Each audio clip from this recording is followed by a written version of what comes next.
কপ কেউ ফেলে না, থুতু ফেলার কোনো ব্যাপার নেই। কপ welcome to Mandarmani. Hello friends, welcome to my channel স্নলিস world and welcome to a new blog. যেরকম তোমরা আগের ব্লগে দেখলে, আমরা উদয়পুর থেকে ঘুরে পর বাস ধরে নিয়েছিলাম মন্দারমণি আসার জন্য। নিউ দীঘা থেকে মন্দারমণি আমাদের নিয়েছিল পার পারসন 30 রুপিস করে। তারপর ওইখান থেকে আবার অটো করে যেতে হয়েছিল আরও 9 কিলোমিটার মন্দারমণির জন্য। সেখানে অটোতে নিয়েছিল 360 টাকা করে। দিয়ে চলে এলাম আমরা আমাদের রিসর্টে। এটা ছিল সোনার বাংলা রিসর্ট। সেখানে এসে পর রিসেপশনে টুকটাক যা ফর্মালিটিস হয় সেগুলো করে নিচ্ছে। আর সেদিনও এত গরম ছিল কি সবার মাথাগুলো গরম হয়ে যাচ্ছিলো গরমে। দিয়ে দেখো এবার চললাম আমরা আমাদের রুমে। এইখানে একটা বিল্ডিংয়ে দেখো 4টা করে রুম ছিল। নিচের দুটো রুম আমাদের ছিল, মানে ওম আন্টিদের আর আমাদের, আর ওপরের রুমটা রায় আন্টি নিয়েছিল। তো এক জায়গায় আমরা 3টে রুম বুক করে নিয়েছিলাম। চলো তোমাদেরকে রুমের ভিতরটা দেখাই। ভাই সব লাগেজগুলো এবার নিয়ে যাচ্ছে ভিতরে। আর দেখো জাস্ট পাশের রুমটাই হচ্ছে ওম আন্টিদের। মা এখানে রুমের নিয়েই কথা বলছিল। সব রুমগুলো সেম, বাস ব্যালকনিগুলো আলাদা। আন্টিদের ব্যালকনি থেকে সেরকম ভালো ভিউ ছিল না, কিন্তু আমাদের ব্যালকনি থেকে অনেক ভালো ভিউ ছিল। চলো তোমাদেরকে দেখাই ভিউটা।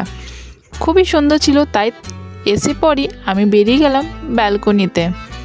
আর দেখো আমাদের ব্যালকনিতে দেখা যাচ্ছে সুইমিং পুলটা। আমাদের এই রিসর্টে পুলও ছিল। পুলটা মেনলি আমরা দেখে পর নিয়েছিলাম রিসর্টটা। আর রুম ছিল এসি রুম। আর দেখো একটা টিভিও লাগা ছিল, তাই এসি চলছিল। তাই দেখো আমি দরজাটা এবার বন্ধ করে দিলাম। আর ছিল একটা বড় সাইজের কিং বেড। আর দেখো ভাইয়েরও ব্যালকনিটা খুব পছন্দ হয়েছে, তাই ও আমার সাথে দেখতে চলে গিয়েছিল প্রথমে ব্যালকনিটা খুলে পর পুল। সবার খুব এক্সাইটমেন্ট, যেহেতু সবাই এবার কিছুক্ষণের মধ্যে পুলে নামবো। দেখো চারদিকের ভিউটাও খুব সুন্দর ছিল, গ্রিনারি ছিল রিসর্টটাতে। আর মা এসে পর শুয়ে দিয়েছিল, যেহেতু টায়ার্ড হয়ে গেছিলো।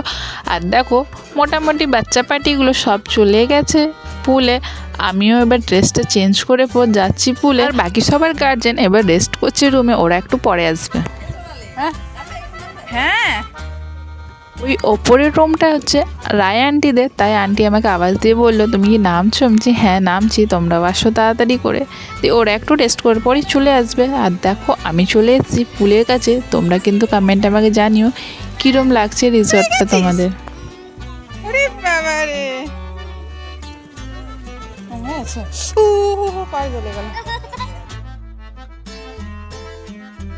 কি হয়েছে দাদা?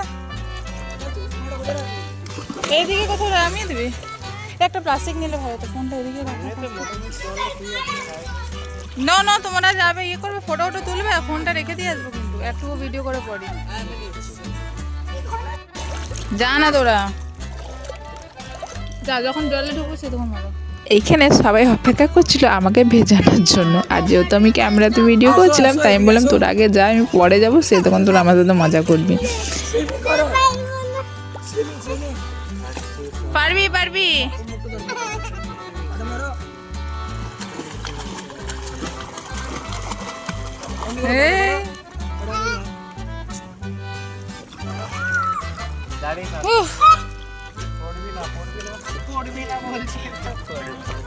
ওমের দেখো গলা বসে গেছে, এত সমুদ্রে চান করেছে। দিয়ে এবার দেখো রায় আন্টি আঙ্কেল ওরা তাড়াতাড়ি চলে এসেছিলো। আর বাবা মারা, ওম আঙ্কেল দেখো চলে এসছে, বাবা মাই আসেনি। আঙ্কেল ওইখানে দেখো বক্স টাইপের ফিট করছে। ভাই আর আঙ্কেল মিলে ওইখান থেকে গান বাজবে ব্লুটুথের হেল্পে। আর এদিকে আমরা সবাই এবার পুলে। আর খুব দুঃখের বিষয় যে সব গানগুলো চলে এসছে ভিডিওতে, আসবে। আর এখন গানটা দিয়ে দিলেই কপিরাইট লেগে যাবে, তাই আমাকে সব গানগুলো মিউট করেই দিতে হয়েছে। কিচ্ছু আর করার নেই। আমার না জানা নেই কিভাবে গান ইউটিউব থেকে ডাউনলোড করে দেয়। যেগুলো ডান্সের ভিডিও, মানে ভিডিওগুলো হয়, সেগুলো তো গান দেয়, কীভাবে দেয় সেটা আমার জানা নেই। তোমরা প্লিজ কারো জানা থাকলে আমাকে কিন্তু কমেন্টে জানিও, তাহলে পরের বার থেকে আমি সেখান থেকে গানগুলো ডাউনলোড করে আমি এখানে দিতে পারবো। সেদিনটা ছিল আমাদের লাস্ট ডে দীঘাতে, মানে হ্যাঁ তারপরের দিন আমরা বেরিয়ে যাব, ব্যাক করবো দুর্গাপুরের জন্য। তো সেদিন যা মজা করেছি আমরা সেটা মানে ভুলানো যাবে না, এত মজা করেছি। আগে আরও ব্লগগুলো আসবে, দেখবে তোমরা। খুব মজা করেছি, লাস্ট ডে বেস্ট ডে হয়েছে সেদিন, মানে এত মজা কোনো ট্রিপে আমাদের হয়নি যেটা সেদিন আমরা এত মজা করেছিলাম। প্রথম তো এসে পড়ি রেস্ট করে সবাই পুলে, মোটামুটি 1-1.5 ঘন্টা মতন সবাই পুলে মজা করেছি, গান চালিয়ে ডান্স করেছি, সুইমিং করেছি। আমি তো সুইমিং জানি না, যারা সুইমিং জানে ওরা সবাই সুইমিং করেছে, প্রচুর মজা হয়েছে। তারপর আবার আমাদের পায়ে হেঁটে যেতেই বিচ, রিসর্ট থেকে দিয়ে আবার বিচে গিয়ে অনেকক্ষণ মজা করেছি। তারপর রুমে এসে সবাই এমন ঘুমিয়ে দিয়েছিল কি বিকেলে আর কেউ উঠেনি কোথাও যাওয়ার জন্য, সে জোর করে সবাইকে উঠিয়ে নিয়ে গেছিলাম লাল কাঁকড়া বিচে।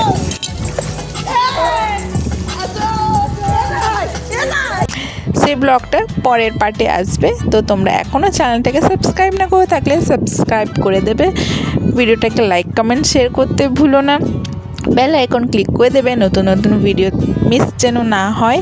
আর এখনও তোমরা যদি আগের ব্লগগুলো আমার দেখোনি দীঘার, তো আমি সবকটার লিঙ্ক দিয়ে দেবো ভিডিওতে, তোমরা চেক আউট করে নিও। দিয়ে দেখো মা প্রচুর ভয় করে জলে গিয়ে, তাই দেখো বাবা টেনের পর নিয়ে যাচ্ছে মাকে, মা প্রচুর ভয় করে জলে। আন্টি সেটাই বলছিল, তুমি ঢেউতে এত সুন্দর চান করে নিলে, সে তখন তোমার ভয় করছিল না, আর এখন এই সুইমিং পুলে তোমার জলে ভয় করছে। আর মায়ের বেশ রিয়াকশানটা দেখো, আমাকে উঠিয়ে দে আমাকে উঠিয়ে দে সেরম করছে।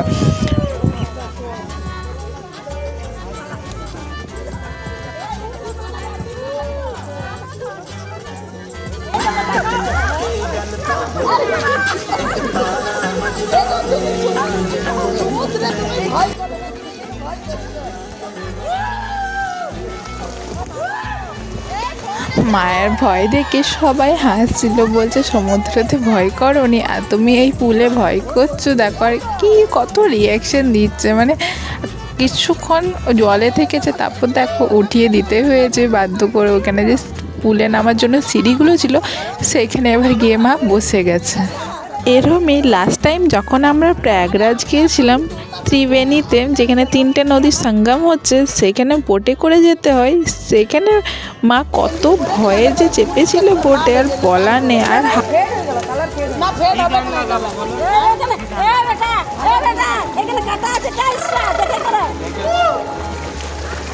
পুলে একটা টাইলস কাটা ছিল, মানে পুলে তো লাইট লাগানো থাকে নিচে, তো সেইখানে টাইলসটাই হয়তো ঠিক করে মানে কাটিং করা ছিল না, সেটাতে ওমের একটু পায়ে কেটে গেছিলো। তাই মা ভাইকে বলে দিচ্ছিলো এখানে টাইলস কাটা আছে সাবধানে দেখে, প্রচুর টাইলসে কাটলে রক্ত বার হয়, সেরমই ওমের হয়েছিল। দিয়ে আবার তুরন্ত গিয়ে মেডিকেল থেকে ওর জন্য মেডিসিন নিয়ে আসা হয়েছে। তারপরেও দেখো মেডিসিন লাগিয়ে পরে আবারও পুলে নেমে গেছে মজা করতে। কতক্ষণই বেচারা একা থাকবে, জাস্ট পুলে ঢুকেছে, কিছুক্ষণের মধ্যেও পায়ে লাগিয়ে নিয়েছিল। তাই ওষুধ কিছুক্ষণ 10 মিনিট মতন লাগিয়ে থাকলো, দিয়ে পর দেখো আবার নেমে গেছিলো পুলে মজা করার জন্য।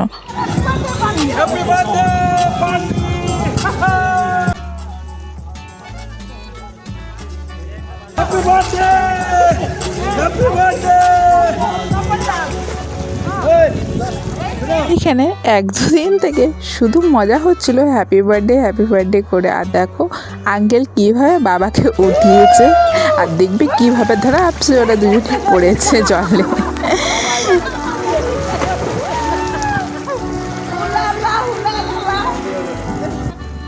পুলটা বেশ ভালো ছিল, 2 সাইডে বাচ্চাদের জন্য পুল ছিল, আর এই বড়টা বড়দের জন্য ছিল। ছোট বাচ্চাদের পুলটাতে ডিপটা একটু কম ছিল, বাচ্চারা ওখানে সুন্দর খেলা করতে পারবে। যেহেতু আমরা সবাই বড় পুলে নেমেছিলাম, তাই রায় আর আকশুও চলে এসেছিলো বড় পুলে। দিয়ে পরে ওটাই আন্টি বলে দিচ্ছিল ওকে আবার ছোট পুলটাই নামিয়ে দাও, নিচের মতন করে খেলা করবে। আর এখানে গান এমন গান দিয়েছে কি আমরা নিজেকে আটকাতে পারিনি, ডান্স করতে শুরু করে দিয়েছি। তোমরা কমেন্ট করে জানিও দেখি কী গানে আমরা ডান্স করছি। আমি সাঁতার যেহেতু জানি না, ভাই প্রচুর চেষ্টা করলো আমাকে সাঁতার শেখানো, ওমও জানতো না, কিন্তু ওম সেদিন একটু তাও শিখে গিয়েছিল। আর আমি প্রচুর ভয় করছিলাম, যেহেতু প্রথমে নাক বন্ধ করে মাথাটা নিচের দিকে করতে হবে, সেটা করতে গিয়ে আমার প্রচুরবার জল ঢুকে গেছে নাকে মুখে, তাই তারপর থেকে আর আমি বেশি ট্রাই দিইনি।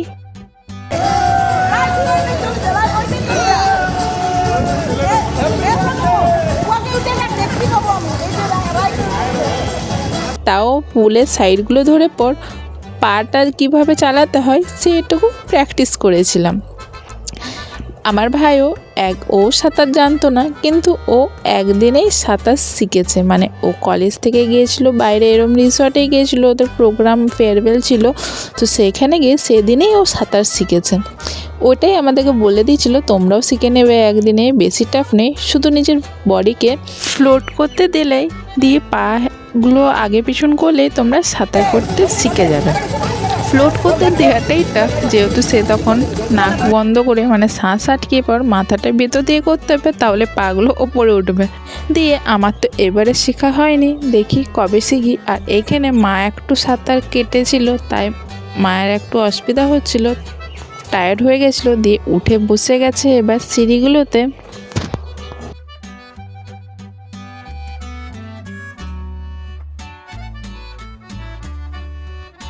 দিয়ে আবার দেখো কিছুক্ষণ পর আবার মাকে আমরা তুলে নিয়ে এসেছি, আর মা এইখানে যেটা দাঁড়িয়ে রয়েছে বাবার পায়ে আর আমার পায়ের ওপর দাঁড়িয়ে রয়েছে, আর তাই দেখো গলাতে হাত দিয়ে রেখেছে। এবার আমরা এখানে একটা গ্রুপ ফটো তুলবো, সেটাই ভাই এখানে ক্যামেরাটা ফিট করছিল, টাইমার দিয়ে পর ওবার চলে আসবে এবার ওর জায়গাতে ফটো তোলার জন্য। দিয়ে ফটো তুলে নিয়ে পর আবার আমরা ডান্স স্টার্ট করলাম।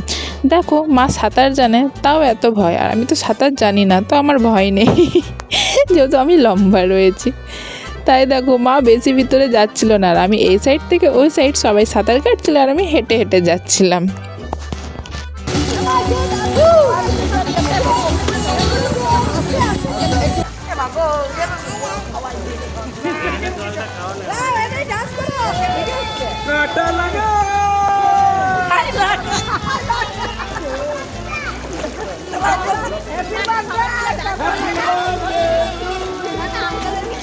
এইখানে তারপর অনেকক্ষণ হয়ে গেছিলো, তাই বলছিল চলো এবার বেরো। কেউ না বেরোলে কেউ মানে একজন না বেরোলে কেউ বেরোচ্ছিল না, কেন কি এইখান থেকে আমরা তো মন্দারমণির বিচেও তো যাবো নাকি, সেটার জন্যই তো এসছি। কিন্তু পুলে সবাই এমন মেতে গেছে কি আর কেউ উঠছিলই না। অনেকক্ষণ সবাই ডান্স করে পর উঠবো উঠবো উঠবো উঠবো করছে, আর এদিকে সময়ও হয়ে যাচ্ছে। মানে আমরা মোটামুটি 10টা-11টার দিকে আমরা এসছিলাম মন্দারমণি, আর সেখান তারপর এসে পর রেস্ট করার পর পুলেই আমাদের 1টা-2টো বেজে গেছিলো। এবার যদি বিচে না যায়, বিচে তো আবার জল বেড়ে যাবে, মানে জল বাড়ে যেহেতু দুপুরে, তাহলে ঢেউগুলো বড় বড় আসবে, সে তখন চান করাটা রিস্কি হয়ে যাবে। তাই বলছিলাম এবার বেরো, এবার চলো ওইখান থেকে এসে পর আবার পুলে ঢুকবে, দিয়ে এক এক করে বাথরুমে সবাই চান করবে। কিন্তু সবাই এক দুসরাকে বলছে, আবার সবাই মেতে গেছে দেখো কীভাবে ডান্সে। সবাই যেহেতু এত দুঃখে ছিল, সবার প্ল্যানগুলো ক্যান্সেল হয়েছিল। এরকম আমি আগের ভিডিওতেও বলেছিলাম, আমাদের অ্যাকচুয়ালি মানালি যাওয়ার প্ল্যান ছিল। 6 মাস আগে প্ল্যানিং হয়েছিল, 2 মাস আগে টিকিট করা হয়েছিল, যাওয়ার 2 দিন আগে প্যাকিংও কমপ্লিট হয়ে গেছিলো। তারপর এমন একটা সিচুয়েশন এলো যে ক্যান্সেল করতেই হলো। ইন্ডিয়া পাকিস্তানের ওয়ারের মতন সিচুয়েশন হয়ে গেছিলো। পেহেলগামে যে ইনসিডেন্টটা হয়েছে, সবাই যেহেতু ফোর্সে রয়েছে, তাহলে সবার ছুটি ক্যান্সেল হয়ে গেছিলো। তাই আমাদের সে তখন ট্রিপটা ক্যান্সেল করে দিতে হয়েছিল। ওই জন্য হট করে আমাদের দিয়ে সবাই পরে যখন ছুটি মানে সবাইকে দিতে স্টার্ট করেছে, সবাই যখন একসাথেই ছুটি এলো, সে তখন আবার প্ল্যান করা হলো চলো কোথাও সামনের থেকে ঘুরে আসি। দিয়ে সে তখন দীঘা আসা হয়েছে ওই করে। আর ওই দুঃখটাই সবাই ভুলানোর জন্য এত মজা করেছি আমরা এই দীঘার ট্রিপে।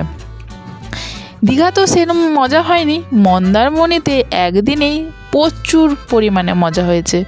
মর্নিংয়ের মজাগুলো তো বাস ট্রেলার, রাতে যা হয়েছে সেটার জন্য তোমাদেরকে অপেক্ষা করতে হবে আমার পরের ব্লগের জন্য। রাতে মারাত্মক মজা হয়েছে। আমরা সেদিন ঘুমিয়েছি ওই 12টা নাগাদ, ডিনার করেছি 11টার পর। আর ডিনারেও সেদিন প্রচুর আইটেম অর্ডার করেছিলাম, কাঁকড়া, এই মাছ, চিংড়ি মাছ, প্রচুর জিনিস ছিল। সেগুলো শেয়ার করব খুবই তাড়াতাড়ি। চ্যানেলটা এখনও সাবস্ক্রাইব না করে থাকলে সাবস্ক্রাইব করে দিও, বেল আইকনে ক্লিক করে দিও নতুন ভিডিও নোটিফিকেশান পাওয়ার জন্য, যেন ভিডিওগুলো মিস না হয়ে যায়। এত মজাদার ভিডিও আসতে চলেছে। আর কমেন্ট করে জানিও কিন্তু আমাকে তোমাদের ভিডিওগুলো আমার কীরম লাগছে। আর রিসর্টটার এবার বলি, রিসর্টটাতে আমাদের প্রাইস পড়েছিল 2000 করে। একটা রুমে 4 জন করে আমরা ছিলাম, 3টে ফ্যামিলি ছিল, তাই আমরা 3টে রুম নিয়েছিলাম। তোমরা অনলাইনে আগে থেকেও বুকিং করে আসতে পারো। আর আশেপাশে ওইখানে প্রচুর রিসর্ট রয়েছে, সেগুলো তোমরা দেখে নিতে পারো আসার আগে অনলাইনে। আমরা এই রিসর্টটাই চুজ করেছিলাম যেহেতু বিচ থেকে প্রচুর কাছে ছিল, মানে অনেক কাছে ছিল, 2 মিনিট লাগবে হেঁটে যেতে। আর বাকি রিসর্টগুলো বিচের থেকে একটু দূর ছিল, যেখানে সুইমিং পুল ছিল। আমাদের মেন ছিল সুইমিং পুল আর বিচ যেন কাছে, ওই জন্য আমরা সোনার বাংলাকে চুজ করেছিলাম। আমাদের তো রিসর্টটা বেশ ভালোই লেগেছে, আর খাওয়া দাওয়া বেশ ভালো ছিল রিসর্টের, আর প্রাইসও খাবার দাবার ঠিকঠাকই ছিল।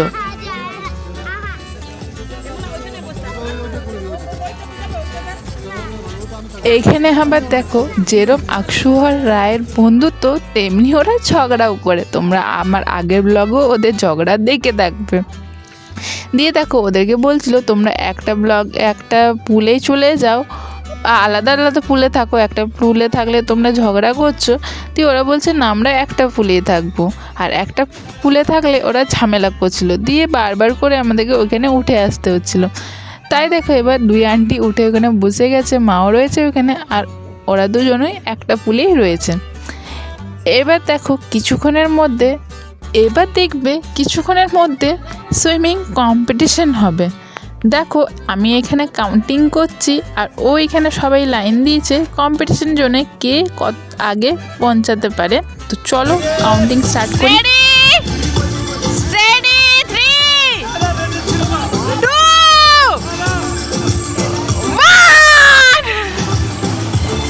এইখানে কম্পিটিশন ছিল 2 আঙ্কেল, বাবা, ভাই, শুভ, ওম, সব কটা কম্পিটিশন করছে। আর এইখানে দেখো, আঙ্কেল বেশ চালাকি করেছিল নাকি, পরে বলছিল পা ধরে নিচ্ছিল না কিছু, আর দেখো ওই জন্য আঙ্কেল ফার্স্ট এসছে।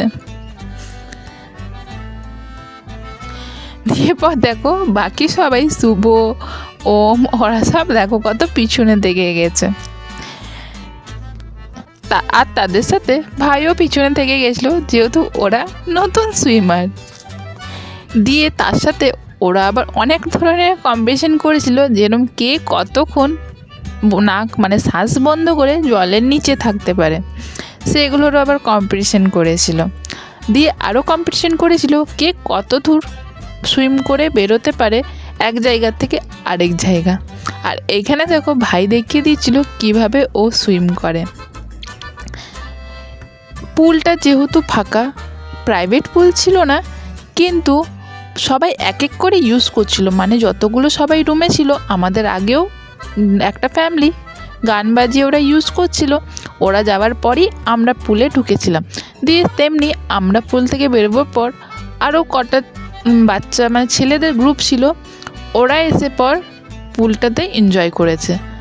ওই জন্য পুলে বেশি ক্রাউড নেই, এক এক করে ফ্যামিলি করে এনজয় করছিল। আর ওই জন্য আমাদের ভিডিওগুলো খুবই ভালো এসেছে, আর মজাও খুব হয়েছে। অনেকজন পুলে থাকলে, ক্রাউড হলে ঠিক মজাটা সেরম করা যায় না। তাই যদি তোমরা চাও এরম একটা শান্ত পরিবেশে থাকতে, তোমরা চুজ করে নিতে পারো সোনার বাংলা রিসর্টকে। প্রাইসও ঠিকই রয়েছে, ওদের বিহেভিয়ারও খুবই ভালো। আমাদের যেরকম কিছু প্রবলেম হচ্ছিল, ওরা তুরন্ত কিন্তু কাজ করে দিয়েছিল। যেরকম আমরা এসে পর দেখি পুলটা অতটা ক্লিন ছিল না, ওরা কিন্তু তুরন্ত বলতে ক্লিন করিয়ে দিল। দিয়ে এবার দেখো, ফাইনালি আমরা পুল থেকে বেরিয়ে পর এবার যাচ্ছি আমরা মন্দারমণির বিচে, যেটা পায়ে হেঁটে 2 মিনিট লাগবে। সেই ব্লগগুলো আমার পরের ভিডিওতে আসবে। আজকের মতন তাহলে এইটুকুনি, দেখা হচ্ছে পরে একটা নতুন ব্লগে। Thank you so much for watching.